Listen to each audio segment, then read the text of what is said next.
नमस्कार दोस्तों, योगेश टेक्निकल में आपका फिर से बहुत बहुत स्वागत। दोस्तों, क्या आपके गैस गीजर की रिले बार बार ख़राब हो रही है? और अगर ख़राब हो रही है तो आपको उसे फेंकना नहीं है, आप उसे रिपेयर कर सकते हैं। वो कैसे, मैं आपको बताऊंगा। सबसे पहले गैस गीजर में रिले कैसे काम करती है उसके बारे में जानते हैं। ये एक असेंबली है और हमने इसमें गैस वाले पोर्शन की पाइप में अगर आप ध्यान से देखेंगे तो आपको एक पीवीसी का स्टॉपर नज़र आएगा। यही गैस को रोकता है आगे जाने से।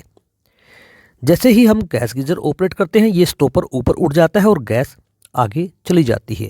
इस होल में आने के बाद वो स्टॉपर हटने से वो गैस ऊपर हमारे इस स्पेंडल में जाएगी और वहाँ से सीधी हमारे बर्नर के द्वारा हमारी फ्लेम चैम्बर में चली जाएगी और फिर हमारे गैस गीजर में आग चलना शुरू हो जाएगी।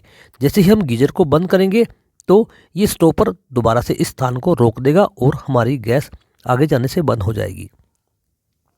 लेकिन कई बार क्या होता है कि हमारी ये जो रिले है ये बार बार ख़राब होती है। सबसे बड़ा कारण होता है रिले ख़राब होने का कि हमारी बैटरी की पावर का कम हो जाना। इसलिए आप जल्दी लगभग 6 महीने में ही बैटरी को बदल दीजिए, जिससे आपकी रिले जल्दी ख़राब नहीं होगी। अब हम ख़राब रिले को चेक कैसे करें? एक तरीका है मल्टीमीटर के द्वारा। देखिए, मैंने एक रिले को मल्टीमीटर की जो लाल लीड है प्लस वाली, उसे लाल तार पर लगाया है और ब्लैक वाले को ब्लैक तार पर लगाया है। तो आपको आपके मल्टीमीटर में कुछ रीडिंग शो होगी जो लगभग 4.3 ओम या इससे ज़्यादा हो सकती है। इसको आप कंटिन्यूटी पर भी चेक कर सकते हैं, उसमें आपको बीप की आवाज़ सुनाई देगी। दोस्तों, एक तरीका यह होता है और एक अन्य तरीका भी होता है, वो मैं आपको बताऊंगा, जिसे आप आसानी से चेक कर सकते हैं और ख़राब रिले को भी ठीक कर सकते हैं। वो कैसे, वो आगे हम वीडियो में जानेंगे। अब मैं एक दूसरी रिले को चेक करता हूँ मल्टीमीटर के द्वारा ही, और मैंने जब इसे चेक किया तो इसमें कोई रीडिंग शो नहीं कर रही।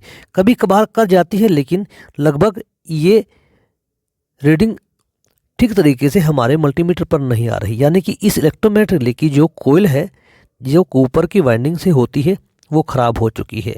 अब मैं एक दूसरी रिले को और चेक कर रहा हूँ मल्टीमीटर के द्वारा ही, लेकिन इसमें भी कोई रीडिंग शो नहीं कर रहा। आपको रिले चेक करने के लिए इसकी जो जैक है उस पर 3 तारें होती हैं। आपको लाल और काली तार पर ही हमारे मल्टीमीटर की लीड को लगाना है, तभी आपकी रीडिंग शो हो पाएंगी। इसलिए ये रिले भी ख़राब है।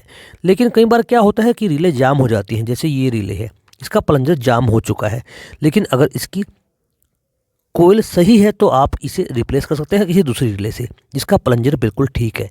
अब ये 2 रिले देखिए, इन दोनों के प्लंजर बिल्कुल ठीक है, लेकिन इनकी जो कोयल है वो ख़राब है। तो अब हम क्या करेंगे, इनके स्पेयर को आपस में एक्सचेंज कर लेंगे। वो कैसे, वो भी मैं आपको आगे बता रहा हूँ। लेकिन इससे पहले हम ख़राब रिले को दूसरे तरीके से कैसे चेक कर सकते हैं उसके बारे में जानते हैं। अभी आप मेरे पास एक बैटरी बॉक्स देख रहे हैं। इसमें मैंने 3 वोल्ट की सप्लाई दी हुई है, यानी कि इसमें आप सेल डाल सकते हैं या फिर कोई अन्य विकल्प 3 वोल्ट का ले सकते हैं। एक तार मैंने जो नेगेटिव थी वो रिले की ब्लैक वायर से लगा दी और पॉजिटिव को मैंने पॉजिटिव से टच किया। तो आप देखेंगे कि रिले ऊपर की तरफ जा रही है। ध्यान से देखने पर आपको दिखाई देगा रिले ऊपर और नीचे आ रही है। जब मैं सप्लाई को लगाता हूं तो रिले ऊपर उठ जाती है और जब छोड़ता हूं तो रिले नीचे गिर जाती है। यानी कि ये रिले पूरी तरह से ठीक है। इसका प्लंजर भी ठीक काम कर रहा है और इसकी जो कोयल है वो भी ठीक प्रकार से काम कर रही है। अब हम एक दूसरी रिले को चेक करते हैं। ध्यान से आप देखिएगा, जब मैं इसे सप्लाई देता हूं तो इसका प्लंजर ऊपर नहीं जा पा रहा, हल्का सा वो मूवमेंट करता है। अगर आप ध्यान से देखेंगे, मैं आपको दिखाने की कोशिश करता हूं, वो हल्का सा हिलता ज़रूर है लेकिन वो ऊपर नहीं जाता। यानी कि इसकी जो इलेक्ट्रोमैग्नेटिक कोयल है ब्लैक रंग की, इसकी क्षमता कम हो गई है। प्लंजर को ये हल्का सा हिला रही है, लेकिन प्लंजर पूरी तरह से ऊपर नहीं जा रहा। आप देखिए, हल्का हल्का प्लंजर हिल रहा है, यानी कि इसका प्लंजर ठीक है, लेकिन इलेक्ट्रोमैग्नेटिक कोयल की क्षमता कम हो गई है। वो क्यों हो जाती है दोस्तों, उसका भी मैं आपको कारण बताऊंगा। सबसे पहले आपको बैटरी हमेशा समय पर ही रिप्लेस करना चाहिए, इससे रिले बार बार ख़राब होती है। अब हम एक दूसरी रिले चेक कर रहे हैं। आप ध्यान से देखेंगे तो इसका प्लंजर भी हल्का सा हिल रहा है, मूवमेंट कर रहा है, लेकिन ऊपर नहीं जा रहा। ऐसा इसीलिए होता है कि हम कमज़ोर बैटरियों से हमारी रिले को ऑपरेट करवाते हैं और वो रिले जल्दी ख़राब हो जाती है। उनकी कूलिंग, जो इलेक्ट्रोमैग्नेट की कोयल की क्षमता है वो कम हो जाती है। तो इसलिए आपको हमेशा जो हमारी बैटरी होती है उनको समय पर बदल लेना चाहिए। लगभग हर 6 महीने में आपको बैटरी बदल लेनी चाहिए। अगर आपके गैस गीजर में डबल इलेक्ट्रोमैग्नेट रिले है तो आपको 3 महीने में ही बैटरी को रिप्लेस कर लेना चाहिए। अब मैं आपको बताता हूं कि आप कैसे 2 रिलों से एक रिले बना सकते हैं अच्छी तरह से। अभी आप देखिए मैं इस रिले को खोल रहा हूँ। आप भी इस विधि से रिले को खोल सकते हैं। आपको 2 स्क्रू खोलने होंगे ध्यान से। फिर आपको ये आगे वाला पोर्शन अलग कर लेना है। फिर आपको ये प्लंजर आगे की तरफ से निकाल लेना है, जैसे मैं अभी निकाल रहा हूँ।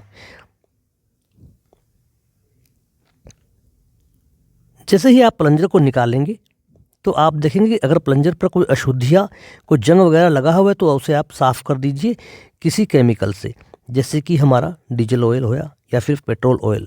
इनसे आप साफ़ करने के बाद प्लंजर को लगा दीजिए अगर उसमें जाम होने की समस्या है। लेकिन हमेशा एक ध्यान रखिएगा कि इसमें हल्का सा लुब्रिकेशन भी कर दीजिएगा ताकि प्लंजर को मूवमेंट करने में आसानी हो। ये एक तरीका है अगर आपका प्लंजर हल्का सा अटक रहा है या फिर जाम हो रहा है, इससे आपकी रिले ठीक हो जाएगी। अगर प्लंजर पूरी तरह जाम है तो आप इसकी जो इलेक्ट्रोमेट रिले है उसका इस्तेमाल किसी दूसरी रिले में कर सकते हैं उसके प्लंजर के साथ। लेकिन इस ओ रिंग को मिस मत होने दीजिएगा, नहीं तो आपकी रिले ठीक प्रकार से काम नहीं कर पाएगी। और आप इस प्लंजर को दूसरी एक इलेक्ट्रोमैग्नेटिक रिले में डाल सकते हैं जो बिल्कुल ठीक प्रकार से अपनी पूरी क्षमता से प्लंजर को ऊपर उठा सकती हो। तो इस प्रकार से अगर आपके पास 2 या 3 इलेक्ट्रोमैग्नेटिक रिले रखी हैं तो आप उनके स्पेयर को आपस में बदल कर आसानी से एक रिले को ठीक कर सकते हैं। वीडियो अच्छा लगा हो तो दोस्तों लाइक और शेयर अवश्य कर दीजिएगा। चैनल को सब्सक्राइब करना भी मत भूलिएगा। मैं आपको आगे भी ऐसे वीडियो लाभदायक